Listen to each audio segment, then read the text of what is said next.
The glass was already in my hand when my husband's fingers closed around my wrist. Not gently, hard enough to make the champagne tremble against the rim, hard enough that I almost dropped it on my mother's white tablecloth.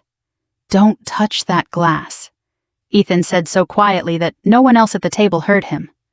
I looked at him, waiting for the joke, the explanation, anything. He wasn't looking at me. He was looking at my sister.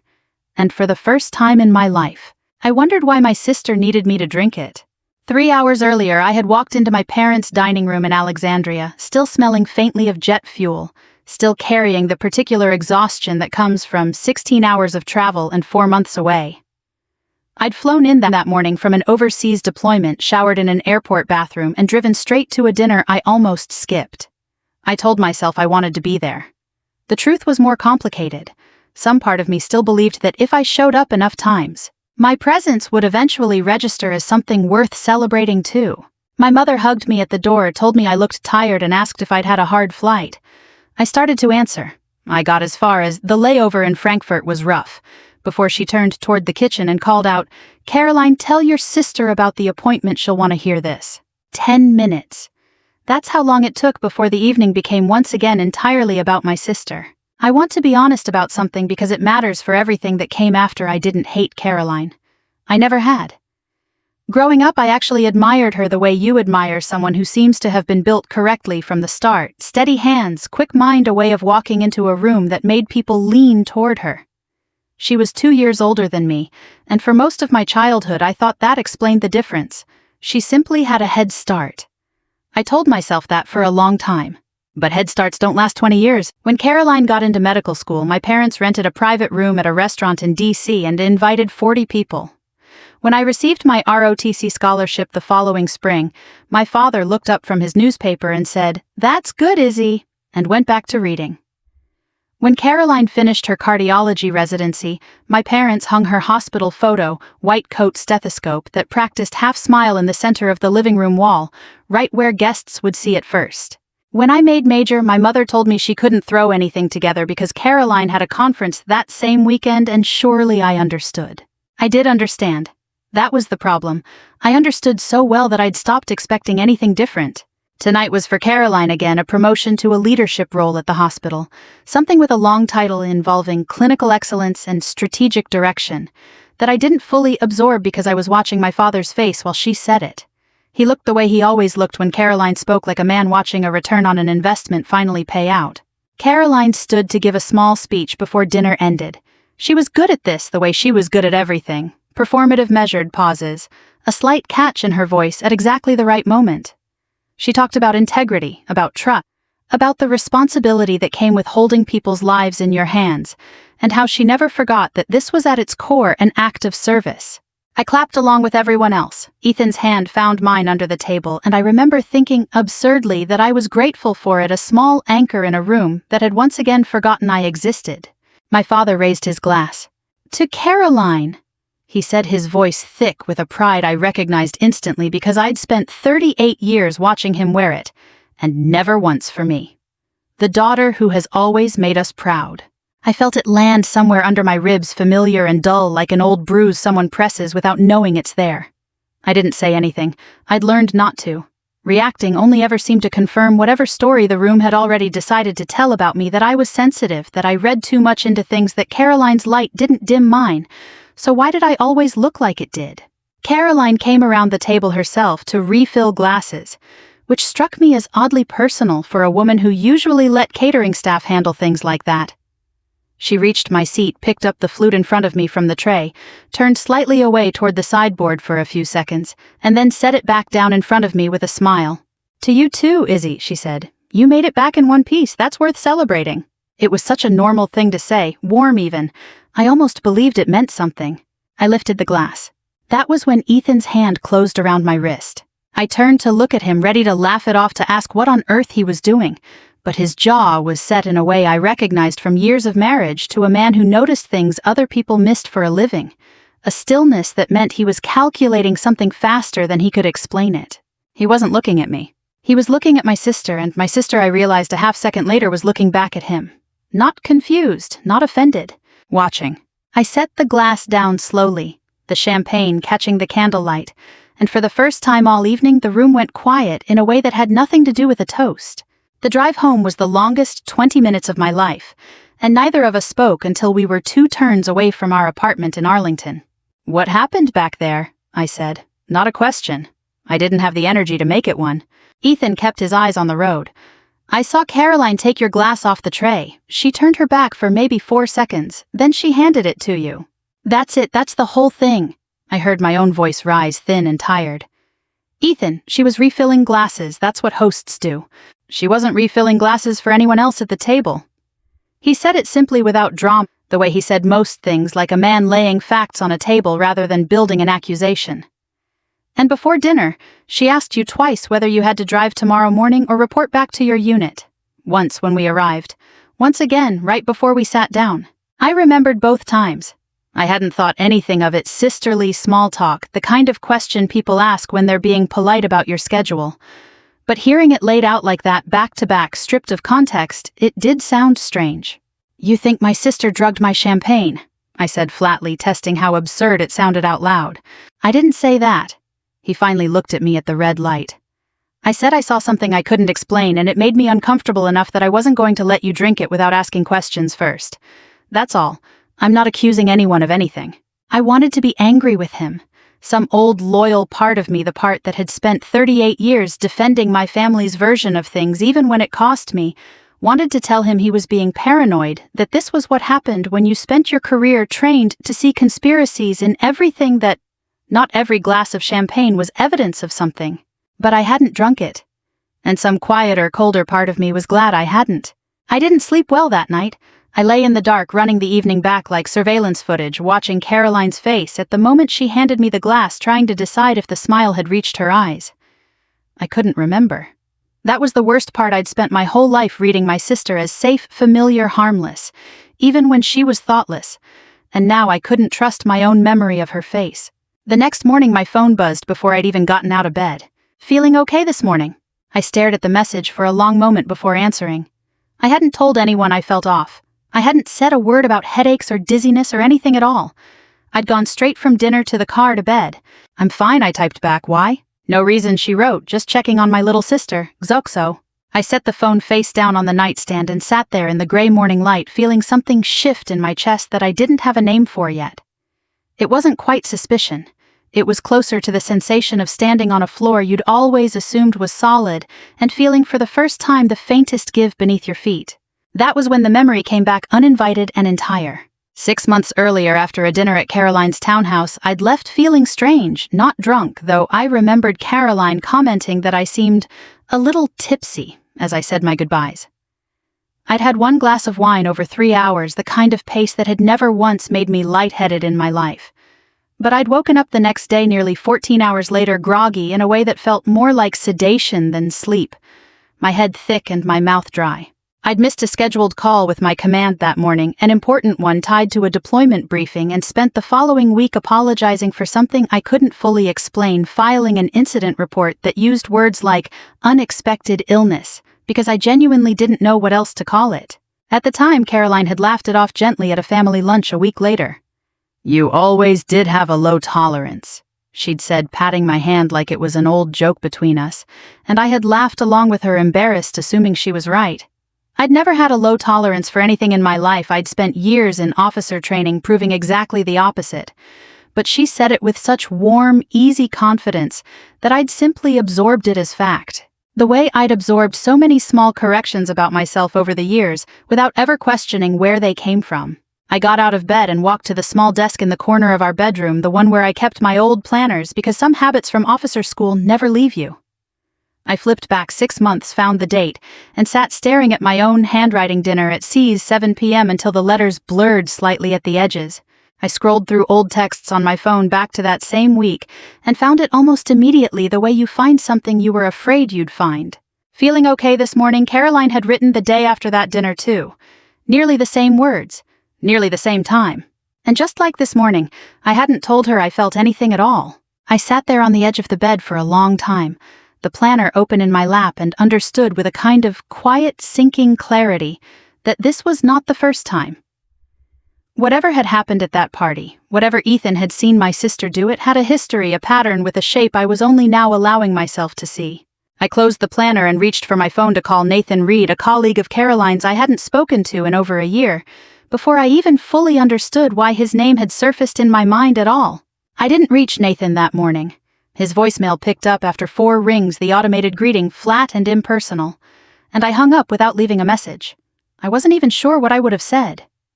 "Hi, this is Caroline, sir. I think she might have drugged me twice. Do you have a minute?" It sounded insane, even inside my own head, so I did what I'd been trained to do instead. I documented. I sat at my desk with a legal pad, the kind I used for after-action reports, and started writing everything down, in order, dates, times, exact wording of texts, who was present, what I remembered feeling. 6 months ago, dinner at Caroline's, 1 glass of wine, 14 hours of sleep, a missed briefing, a text the next morning, asking if I felt okay before I'd said a word. Last night, the glass, Ethan's hand on my wrist. The question about my schedule asked twice. Another text this morning with nearly identical phrasing. 2 data points didn't prove a pattern, but they were enough to make the hair on my arms rise every time I reread them. I've built a career on the principle that feelings aren't evidence, but they're also not nothing. They're often the first indication that evidence exists somewhere waiting to be found. Document first, act second. It had kept me alive in situations far more dangerous than a family dinner, and I saw no reason to abandon it now just because the subject was my sister instead of a supply chain irregularity. While I worked, something else nagged at me, a loose thread I hadn't pulled yet. Over the past, Caroline had asked me 3 separate times, with increasing directness, to help her get in front of the leadership at a veterans' health initiative I had some peripheral connection to, through my work in military medical logistics. She wanted an introduction to a program director. She wanted her name mentioned favorably. Each time I'd deflected, telling her it would be a conflict of interest for me to broker anything like that, and each time she'd accepted it a little too quickly, a little too smoothly, moving on, as if the request had cost her nothing. I hadn't thought much of it, now I wondered. Caroline's career from the outside looked frictionless. 1 promotion after another, her name attached to papers, a reputation for brilliance that preceded her into every room. But brilliance like that requires fuel, and lately I'd caught fragments of things that suggested the fuel was running low. A comment at Thanksgiving about a grant renewal being more complicated than expected. A clipped exchange with a hospital administrator I happened to overhear at a fundraiser last spring. The kind of small cracks you only notice in retrospect once you've decided to start looking. My phone rang at 2 that afternoon. Unknown number, DC area code. "Isabella, it's Nathan Reed." His voice was careful, the tone of a man testing whether a door was actually open before he stepped through it. "I hope it's all right, I'm calling. Caroline gave me your number a while back for something unrelated, and I saw you tried to reach me this morning." "I did." I kept my voice even the way I'd learned to keep it in rooms where showing your hand too early cost you leverage. I wasn't sure what I was calling about, honestly. There was a pause on his end, long enough that I could hear a door close somewhere behind him, muffling the sound of a hallway. "Can I ask you something? And you don't have to answer if it's strange." "Go ahead. Has your sister ever asked you to use your position, your connections, whatever it is you have to make a problem disappear?" I sat very still at my desk. "Why would you ask me that?" Another pause, longer this time. "Because I used to work with her on a research team, and I've spent the last year trying to decide whether what I saw was something worth losing my career over, and I keep landing on the same answer, and I keep being too much of a coward to do anything about it." He told me carefully, the way people tell you things they've rehearsed alone in the shower for months. He'd worked alongside Caroline on a clinical study 2 years earlier, one tied to a promising cardiac intervention that had, according to the published results, performed remarkably well. What the published results didn't reflect, Nathan said, was a cluster of adverse events among study participants that had been quietly reclassified, downgraded in severity, or in a few cases left out of the final reporting altogether. He'd raised concerns internally. He'd been moved off the team within 6 weeks, reassigned to a research track with no clinical exposure, and not coincidentally, no future. "I don't have proof of intent," he said. "I want to be honest with you about that. I have suspicions, I have some documents, I have a feeling I've been carrying around for 2 years that I did something wrong by staying quiet.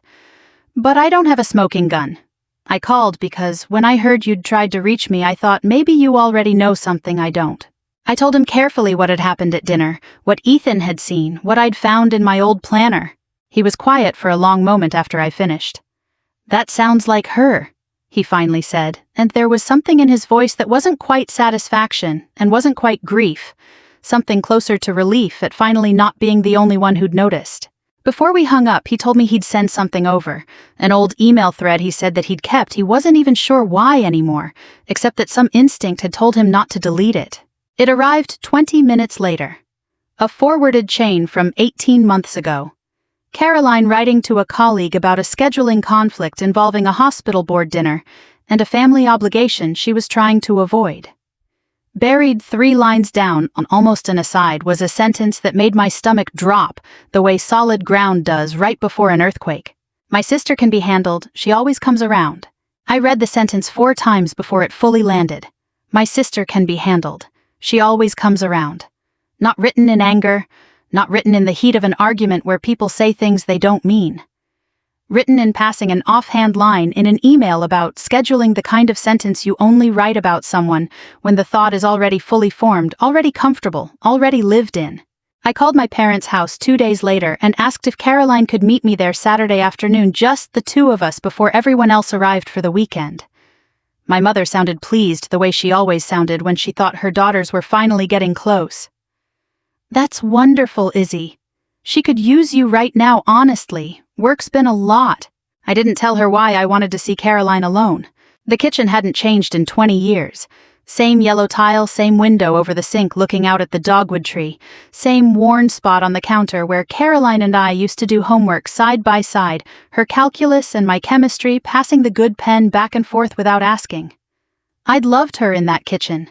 That was the part nobody would understand later when I told this story, that even now, walking in some old muscle memory in my chest, still reached for her the way it always had. She arrived at 3, breezy and put together as always, dropping her bag on the chair and reaching for the kettle out of habit. "I'm starving. Did Mom leave anything?"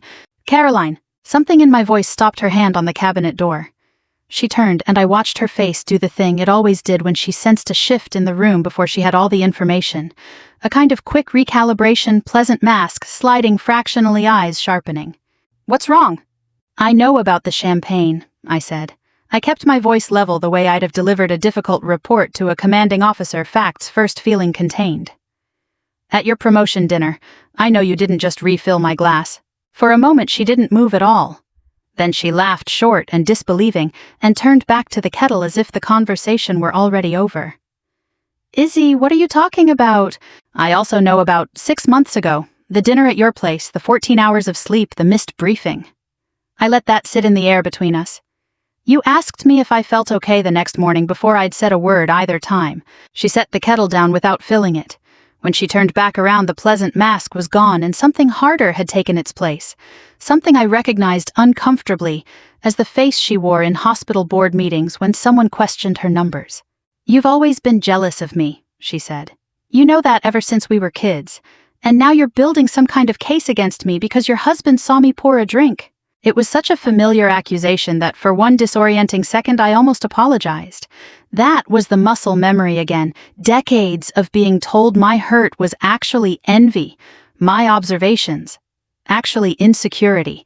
I had to consciously push past it, the way you push through resistance in your own body during a hard run. "I'm not jealous of you, Caroline. I never have been. I loved you." I heard my own voice catch slightly and hated it, but kept going. "That's what made it so easy for you, wasn't it? I never once thought to protect myself from you because you're my sister." Something in her expression flickered then, not quite guilt, but something adjacent to it, a crack in the wall she'd built.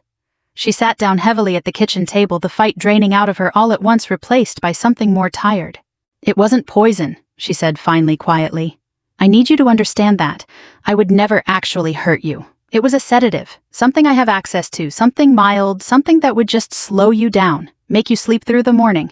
I only needed a few hours. I needed you to miss that Saturday meeting so I could get in front of the program director myself before you could tell him no again." I stared at her. "You drugged me so I'd miss a meeting. I needed the introduction, Isabella, and you wouldn't give it to me, and I was running out of time on the grant cycle."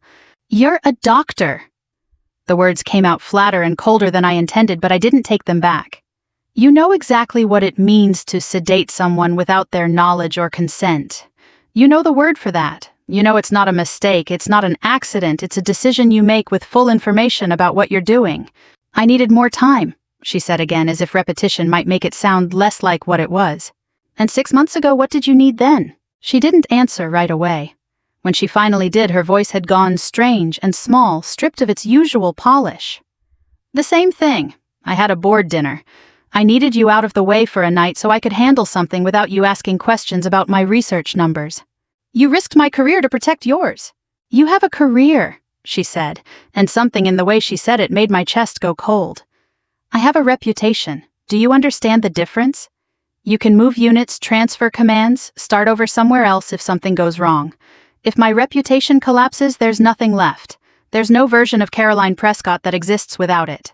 I understood in that moment more about my sister than I had in 38 years of loving her. Not that she was evil, I didn't believe that, not even then, but that somewhere along the way her entire sense of self had fused completely with her professional image, until protecting one meant sacrificing anything, including me, without it registering as a real cost. We heard footsteps on the stairs before either of us could say anything else. My mother appeared in the doorway, drawn by voices she'd clearly been half listening to from the hall, her face already arranging itself into the practiced neutrality she used whenever her daughters disagreed. What's going on down here? Caroline recovered faster than I expected, straightening in her chair, wiping quickly at her eyes. Nothing, Mom. Izzy and I were just talking. My mother looked between us, and I watched her make the choice. She always made the choice that had shaped both of our entire lives without her ever fully admitting it to herself. She made a mistake, my mother said gently, and I understood she'd heard enough of the conversation to know roughly what we were discussing and had decided in advance which of us needed defending. No, Mom. I stood up from the table, feeling something settle inside me, cold and clear as glass. She made a decision, twice. Caroline's eyes flicked up to mine, and for just a second before she composed herself again, I saw real fear there. You don't have anything, Isabella. It's your word against mine. Who exactly is going to believe you over me? She said it like a door closing. She had no idea I'd already been documenting for 2 weeks, no idea about Nathan, no idea about the email sitting saved in 3 different places outside her reach. I almost told her right then. Instead, I picked up my bag, kissed my mother's cheek out of an old habit I didn't examine too closely, and walked out to my car where Ethan was waiting exactly where he said he'd be. Nathan called back the following Tuesday, and this time his voice had a different quality, less hesitant, more resolved, like a man who'd finally stopped weighing a decision and simply made it. He told me he'd spent the weekend going through old files he'd saved from his time on Caroline's research team, files he'd kept in a personal folder without ever quite admitting to himself why. He said he was ready to report what he knew through the hospital's official compliance channel, not to me. Not informally, but through the process that existed for exactly this reason. I should have done this 2 years ago, he said. I told myself I was protecting my career. I think I was really just scared of her. I understood that fear better than I wanted to. I want to be clear about something, because it mattered to me even in the middle of everything. I never once considered turning this into some kind of private investigation. Ethan's job gave him access to skills and instincts most people didn't have, but he never used a single resource from his work to dig into my sister. He wasn't going to run her name through a database or pull a favor from a contact. What he'd seen at that dinner, he'd seen with his own eyes, the way any observant person might. Everything after that belonged to the proper channel's legal professional human. So that's where I put it. I met with a lawyer recommended by a friend from my unit, a woman who specialized in cases involving workplace and family disputes with a criminal dimension, and I laid out everything I had, the planner entries, the texts, the timeline, my own account of what Caroline had admitted to me in the kitchen. She listened without much visible reaction, the way professionals do when they've heard worse, and told me my documentation was better than most people managed. That the consistency between the 2 incidents strengthened the case considerably, and that I should file a report with local law enforcement regarding what had happened to me directly, separate from whatever the hospital chose to do about the research issues Nathan was raising. I did. It felt strange sitting across from a detective in a small municipal office, describing my own sister's behavior in clipped procedural language, watching him write it all down without any of the emotional weight I carried into that room.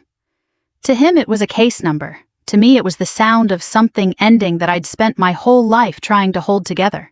Nathan filed his report the same week through the hospital's compliance office, laying out what he'd witnessed regarding the clinical study, the underreported adverse events, the pattern of reclassification, the timeline of his own removal from the project shortly after he'd raised concerns. Once that report existed on paper, inside an official system with its own momentum, it stopped being something either of us could control. An internal investigation opened within days. Caroline found out fast, she always did. She called our parents first, not me, which told me everything about her strategy before she'd said a word of it. My father called that evening, his voice tight in a way I rarely heard from him. "Your sister says you and Ethan are trying to destroy her career," he said, skipping any greeting at all. "She says you're jealous that you've always been jealous and now you're using some old misunderstanding to go after her professionally. Isabella, she could lose everything." "Dad," I said, keeping my voice as steady as I could manage, "why is what Caroline could lose more important to you than what she chose to do?" He didn't answer that. The silence stretched long enough that I heard him exhale on the other end, the sound of a man who didn't want to be having this conversation and had no idea how to end it gracefully. "She's your sister," he finally said, as if that alone settled something. "I know exactly who she is," I said. "I don't think you do. Not yet." I hung up gently, not out of anger, but because I understood there was nothing more useful I could say to him in that moment. Some things people have to arrive at on their own timeline, if they arrive at all. The hospital's investigation moved faster than any of us expected, in part because once compliance officers started pulling the research files, they found more than Nathan had even reported. It wasn't a single adverse event quietly buried. It was a pattern spanning 18 months, mislabeled complications, incomplete follow-up documentation, statistical outcomes that had been massaged in ways that fell somewhere between poor judgment and deliberate misrepresentation. I want to be fair to my sister even now, even after everything. I don't believe she set out to hurt the patients in that study. I believe she was terrified of failure, terrified of losing the reputation she'd built her entire identity around, and that terror led her to make choices that compounded on each other until there was no clean way back. That didn't make the choices any less serious, it just made them human in the worst possible way. A week after Nathan's report went in, I got a call from the hospital's legal department, informing me as the person who had separately filed a police report involving a family member on staff that Dr. Caroline Prescott had been placed on administrative suspension, pending the outcome of both investigations. The woman on the phone read it to me in careful, neutral language, the kind designed to give away nothing, but I understood exactly what it meant. I hung up and sat in my car in a parking lot for a long time before I could make myself drive home. My mother called that same evening. I almost didn't pick up. When I did, her voice was tight with a grief that had nowhere else to go except toward me. "Look what you did to your sister," she said. I didn't say anything for a moment, letting the accusation sit there in the space between us, feeling its familiar shape settle over me like an old coat I'd worn too many times. "I didn't do anything to her, Mom," I finally said. "She did this. All I did was stop protecting her from it." My mother was crying now quietly, the sound muffled like she had her hand over the phone.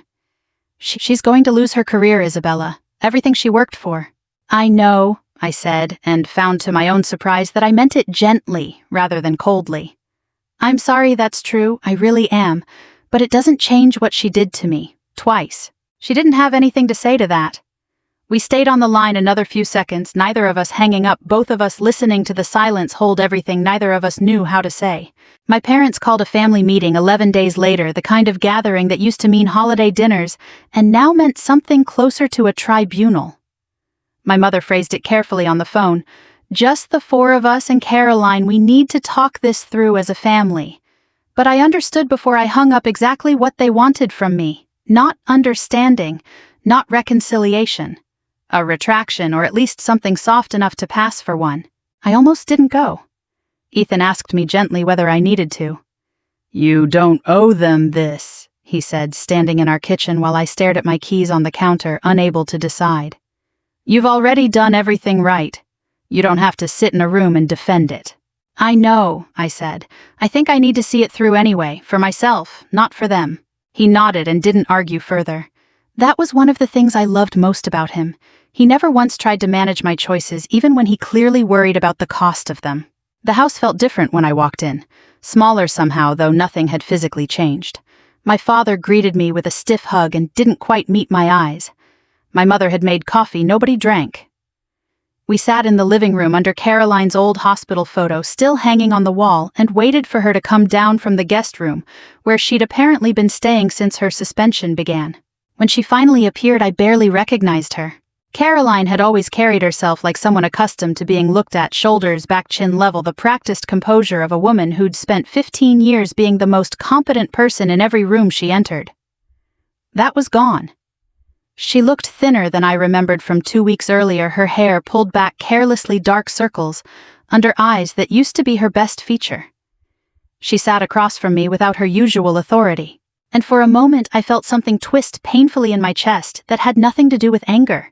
My father spoke first, his voice carefully rehearsed. "We just want to find a way through this as a family. Isabella, is there any room to reconsider what you told the police? Maybe you misunderstood the situation. Maybe there's a version of this that doesn't end with your sister's entire career destroyed." "Dad, I didn't misunderstand anything," I said quietly. "I told them exactly what happened. I'm not going to change my account of my own life to protect Caroline from the consequences of what she did to me." My mother reached for my hand, her eyes wet. "She's your sister, Isabella. Family forgives." "I haven't said I won't forgive her someday," I said, and I meant it, though I wasn't sure yet if it was true. But forgiveness isn't the same thing as pretending it didn't happen or lying to make it disappear faster. Caroline had been silent the whole time, staring at her hands in her lap. When she finally spoke, her voice was smaller than I'd ever heard it. "You finally got what you wanted," she said, not looking up. "What exactly do you think I wanted?" "To see me fall." Her eyes lifted to mine, then red-rimmed, and for a moment I saw something in her face I hadn't seen since we were children. Real, unguarded hurt, without the performance layered over it. "You've been waiting your whole life for a chance to bring me down to your level." I felt something crack open in my chest, 38 years of accumulated silence finally finding its way out, and I let it. "I spent 30 years watching everyone lift you up," I said. "Every dinner, every announcement, every photo on that wall. I never needed you to fall, Caroline. I never once wanted that. I just needed you to stop standing on me to stay up there." The room went completely still. My mother's hand tightened around mine, though I couldn't tell if it was in comfort or an attempt to stop me from saying more. My father stared at the coffee table like it might offer him an escape route. Caroline's face crumpled just slightly before she caught herself and rebuilt the wall. "I never meant for it to be like this." "I know," I said, and I found that I did believe her in the narrow, specific sense that I don't think she'd ever sat down and planned to hurt me deliberately, cruelty by design. But intention had never been the question. What she'd done was what she'd done, regardless of the story she told herself about why. I didn't ask her to apologize. I didn't demand she admit every detail out loud in front of our parents, though some old part of me still wanted that, still wanted the neat cinematic ending where she broke down completely, and everyone finally saw clearly. That wasn't going to happen, not that day, maybe not ever in the way I'd once imagined satisfaction would feel. Instead, I stood up. "I'm not going to change what I told them," I said to the room generally, though I was really speaking to my parents. "I'm not going to pretend I imagined this or that it was some kind of misunderstanding between sisters. What happens to Caroline's career now isn't something I control, and honestly, it isn't something I want to control. That's between her and the people whose job it is to look at what she did." My mother started to say something else, but I was already moving toward the door, my legs carrying me forward with a steadiness I didn't entirely feel yet. Ethan was parked exactly where he said he'd be, engine idling, waiting without a single question on his face. I got in beside him and sat for a moment, looking back at the house where I'd grown up, at the porch light my mother always left on, even in daylight, out of habit. "You okay?" he asked quietly, his hand finding mine across the console. I thought about it honestly before I answered, turning the question over the way I'd learned to turn over everything now, carefully, without rushing toward the comfortable answer. "I think I finally am," I said. He didn't say anything else. He just squeezed my hand once and pulled out of the driveway, and I let myself, for the first time in weeks, breathe all the way out. A year passed the way years do when you stop measuring time by the people who used to define it for you, quietly, steadily, in a direction that surprised me by feeling like forward motion instead of loss. The hospital's investigation concluded 4 months after that afternoon in my parents' living room. Caroline resigned from her leadership position before the board could formally terminate her, which her lawyer had apparently advised as the cleaner path, and she surrendered her role on the research team entirely. the medical board opened its own separate review into the clinical study irregularities. A process that was, as far as I understood from the little Caroline's world, still reached me, still grinding forward slowly the way these things do. I didn't follow it closely. I'd made peace somewhere in those months with the fact that I didn't need to witness every consequence to know that consequences were finally happening. My own career moved in a direction I hadn't expected but had in some quiet way earned entirely on my own. I was offered a new assignment coordinating medical logistics for a joint veterans health initiative, the very kind of program Caroline had once wanted an introduction to, not because of any family connection, but because my record spoke for itself once someone finally bothered to read it without comparing it to my sister's. I remember sitting in the assignment briefing thinking, with a strange, quiet ache, that I finally had something that was entirely mine, built without anyone's permission or oversight. My relationship with my parents didn't collapse the way I once feared it might, but it didn't return to what it had been either. It became something new and unfamiliar, a relationship built on more honest, if smaller, terms.